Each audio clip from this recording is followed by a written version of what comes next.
muji-muji Syekh Umar Bamakhramah. Ya, dulu ada wali besar namanya Syekh Umar Bamakhramah.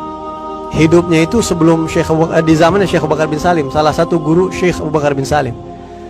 Nah, ada satu muridnya Imam Haddad muji-muji Syekh Umar Bamakhramah, padahal ini wali besar, memang wali dan memang sangat luar biasa. Wajar dipuji depan Imam Haddad. Tapi Allah Subhanahu wa taala memang ingin membuka. Imam Haddad itu kadang-kadang seorang wali itu membuka kelebihannya kepada orang-orang tertentu supaya tahu hakikat dirinya. Ya. Sehingga ketika ini murid muji-muji Syekh Umar Bamakhramah, dia mengatakan, ente muji-muji Syekh Umar Bamakhramah, sayang dia hidupnya zaman dulu. Andai kata sekarang Syekh Umar Bamakhramah masih hidup, dia pasti bakal datang dan mencium kedua kaki aneh. Kata beliau. Dan bahkan kata ulama, andai kata Imam Ghazali hidup di zaman Imam Haddad, pasti Imam Ghazali bakal menyebutkan Al-Imamul Haddad di dalam kitabnya sebagaimana yang dikatakan oleh Imam Haddad begitu. Mengutip kalam-kalamnya Al-Imamul Haddad. Ini disebut sama orang-orang, kalau Syekh Umar Bamakhramah sama beliau sendiri.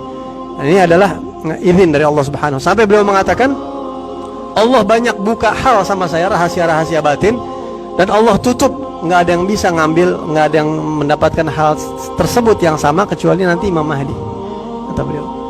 Ini memang azimul hal, dan ini memang sebenarnya sih nggak semua orang layak tahu ya masalah-masalah kayak beginian. Banyak orang yang tidak percaya dengan magam aulia kadang-kadang. Tapi Imam Al-Junaid mengatakan tasdiq bi ulumina wilayah sughra. Kalau ente percaya sama kalamnya Imam Haddad, percaya sama cerita-cerita aulia, ente udah jadi wali kecil tuh katanya. Berarti ente satu rombongan sama mereka. Kalau yang nggak percaya ya udah, emang itu jatahnya dan masing-masing kuburan sendiri-sendiri ya.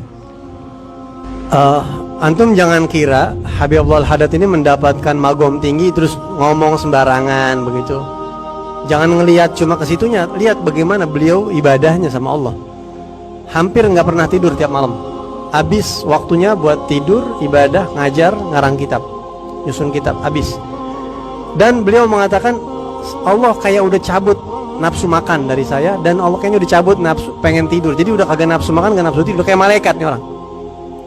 Makanya nggak heran kalau Allah kasih karomah sedemikian besar. Dan beliau mengatakan,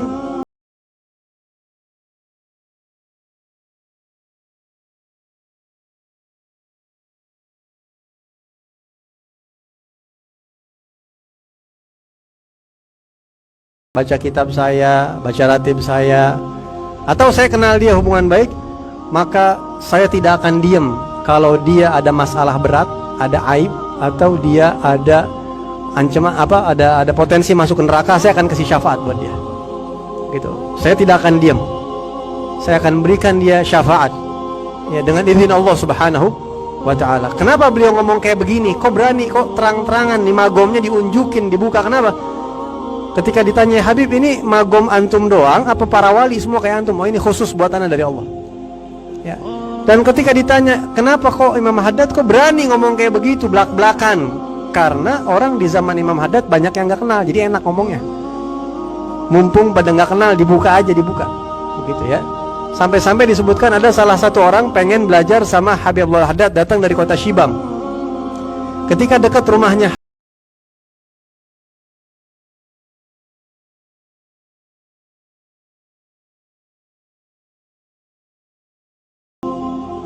dia bilang, mulai detik ini anda nggak mau duduk lagi sama ente nggak kenal Imam Haddad, anda nggak mau kenal sama ente. Sampai seperti itu. Jadi memang orang-orang sekitarnya banyak yang nggak tahu. Ya, orang-orang sekitar Habibullah Haddad banyak yang memang tidak kenal. Justru kemuliaan beliau ini dibuka sama Allah ke orang-orang yang jauh. Habibullah Haddad adalah seorang mujtahid mutlak. Beliau adalah pembaharu Islam dan seorang mujtahid mutlak dalam ilmu syariat, ilmu akidah, dan juga dalam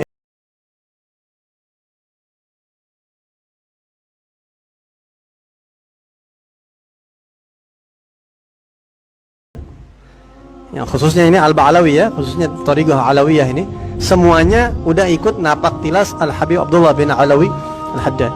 Dan Habibullah Haddad itu Allah jadikan keberkahan pada anak-anak cucunya, pada kitab-kitabnya, dan juga ada di syair-syairnya. Dan Al-Habib Abdullah bin Al-Haddad, orang-orang, saya mengajak antum semua, kata beliau, cintai orang-orang soleh. Kita ini Yang paling besar untuk kita modal mendekatkan diri kepada Allah, paling cepat kita dekat sama Allah, bikin jarak cepat, itu adalah mencintai aulia, mencintai solehin. Itu paling cepat. Al-Habib Abdul Haddad sendiri mengatakan, mahabbatuhum dini wa fardi wa sunnati wa urwati al-wuthqa wa afdhalu ma'andi. Mencintai para wali, kata Habib Abdul Haddad nih, itu adalah akidah saya, agama saya, wajib bagi saya, sunnah, dan yang paling afdol yang saya miliki itu. Imam Haddad punya kewalian, punya ilmu, punya amal, punya ibadah, punya gutbiyah. Tapi kalau ditanya, ya Habib, yang paling afdol yang antum miliki apa? Cinta aulia. Lebih afdol dari semuanya itu, kata beliau. Nah, jadi kita ini disuruh mencintai aulia, karena itu adalah salah satu ibadah yang paling bikin kita cepat dekat kepada Allah Subhanahu wa taala. Dan para wali bisa memberikan syafaat kepada para pecintanya. Lahum ma yasha'una 'inda rabbihim. Ya, disebutkan bahwasanya ada satu orang, orangnya masih hidup sekarang. Orangnya masih hidup dan ngomong langsung sama beliau nih. Yang bersangkutan yang mimpi ngomong langsung bahwa abahnya meninggal dunia. Nah, terus anaknya, salah satu anaknya mimpi di dalam kubur ngelihat abahnya didatengin sama Munkar dan Nakir. Ini abahnya cinta banget sama Habib Abdullah bin Ali Al-Haddad sama Habib Ali Al-Habsyi Sahibul Maulid. Cinta banget sama dua wali ini. Begitu Munkar dan Nakir datang, tahu-tahu datang Habib Abdullah Al-Haddad sama Habib Al-Habsyi. Dan beliau berdua bilang, wahai malaikat Munkar dan Nakir, udah bebasin, beliau ini adalah orang kita, dia orang kita. Maka Munkar dan Nakir pun langsung meninggalkan makamnya. Ini mimpi, ya, tapi mimpi ini tentunya ada makna seperti ini. Dan mimpi kayak begini pernah terjadi di zamannya Habib Abdullah Al-Haddad. Pernah terjadi. Ada satu orang tua kena penyakit apa gitu, sampai meninggal dunia, terus dimimpiin didatengin malaikat. Begitu mau ditanya sama malaikat, Imam Haddad datang bilang, hadza min ashabna. Ini orang kita wahai malaikat. Ini orang baik, orang kita, insyaallah baik, insyaallah aman. Begitulah kira-kira ya. Maka pergi.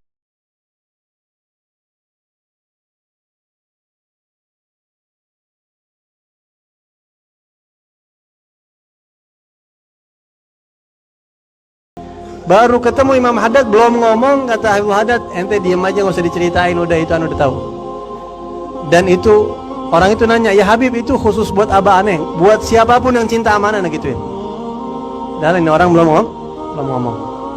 Tentunya ini sesuai dengan sabda Nabi, yashfa' yaumal qiyamah thalath, ya. Di hari kiamat yang bisa ngasih syafaat 3. Ya, al-ulama, al-anbiya, thumma al-ulama, thumma syuhada. Ini enggak tabrakan sama syariat Islam. Memberikan syafaat, mereka itu bisa memberikan syafaat. Habib Abdul Haddad ini meninggal umur 88 tahun lebih, ya. Hampir 89 tahun. Ketika beliau meninggal dunia, jenazah beliau dimandikan dan enggak ada setetes pun sisa air mandi bekas jenazahnya Imam Haddad, karena diambil orang semua, orang ambil berkah dari situ. Enggak ada kesisa, enggak ada yang jatuh ke tanah, ya maksudnya enggak tersisa begitu ya.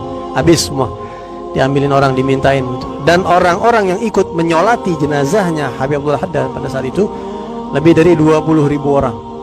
Zaman dulu tuh, ya, lebih dari 20.000 orang. Belum ada alat komunikasi model kayak sekarang.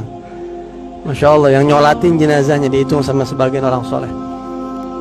Alhasil beliau meninggal dunia dan beliau meninggalkan banyak kitab-kitab, di antaranya yang paling populer adalah kitab Diwan. Siapa yang punya Diwan di rumahnya, insya Allah dengan keberkahan Diwan, kalam yang begitu berkah akan dijaga sama Allah, nggak ada musibah, kemalingan, kebakaran, itu bakal dijaga sama Allah. Kalau bisa kita punya Diwan nih, satu-satu taruh di rumah buat pegangan kita, gitu ya, dengan izin Allah Subhanahu wa taala semuanya.